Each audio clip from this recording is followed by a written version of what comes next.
కదంబ వృక్షం కింద కూర్చున్న వాడికి ఎప్పుడు జపం చేసుకోవాలని భగవత్ కథలు వినాలని అనిపిస్తుంది. అందుకే పూర్వకాలంలో కదంబ వృక్షాలు ఇంట్లో పెట్టుకునేవారు.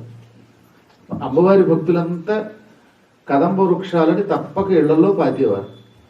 కడిమి చెట్లు అమ్మ సహస్రనామం జరిగిన చోట మాత్రమే పెరుగుతాయి.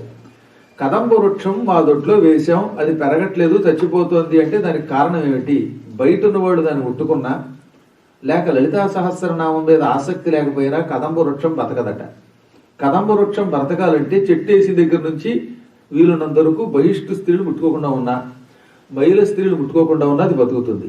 మరొకటి ఏంటంటే వీలున్నంత వరకు లలితా సహస్రనామ పారాయణ కదంబ వృక్షం దగ్గర చెయ్యాలి. అమ్మవారికి చాలా ఇష్టం కదంబ కుసుమ ప్రియ అని.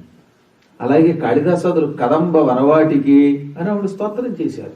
అమ్మ సహస్రనామం జరిగితే ఈ చెట్లు బాగా పెరుగుతాయి. ఒక్కొక్క చెట్టుకి ఒక్కొక్క శక్తి ఉంటుంది.